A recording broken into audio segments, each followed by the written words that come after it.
Welcome and thank you for being here. This is the very first video of a brand new series I'm doing that is all about soul life balance and mental health in the workplace.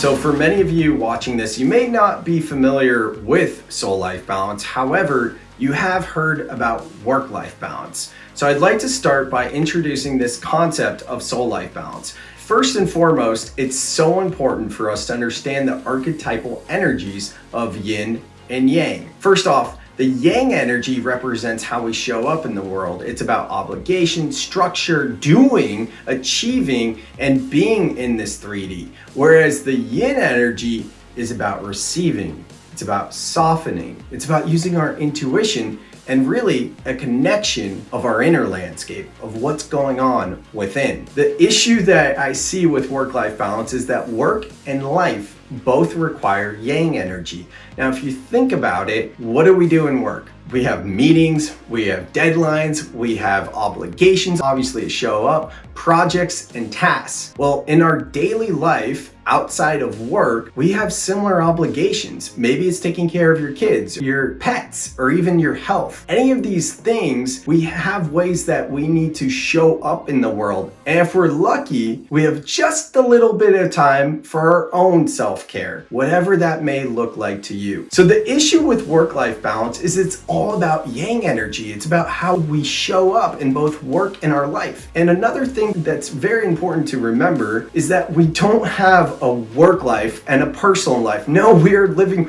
one singular life. Unless you've seen Apple's hit TV show called Severance, if you know what I'm talking about and you've actually severed your brain. Otherwise, for the rest of us, we're living just one life. So let's get rid of the language of work life and personal life because it is one life. So in the reframe of work-life balance to soul life balance, we understand that work is a part of our life. And by doing so, we're putting an emphasis on connecting with our soul first and foremost. Soul life balance is about connecting with what you need moment to moment. How can you feed your soul daily?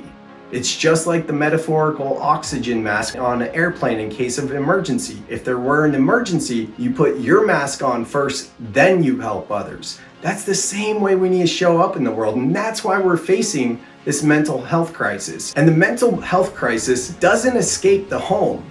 It's obviously in the workplace, and it starts in the home. And it starts by connecting with what you need. So by practicing soul life balance, you're able to really improve your own well-being. If you have more questions, please leave them in the comments below. Subscribe so you see future episodes of this YouTube series on how to actually practice soul life balance. Thank you guys so much, and I'll see you on the next video.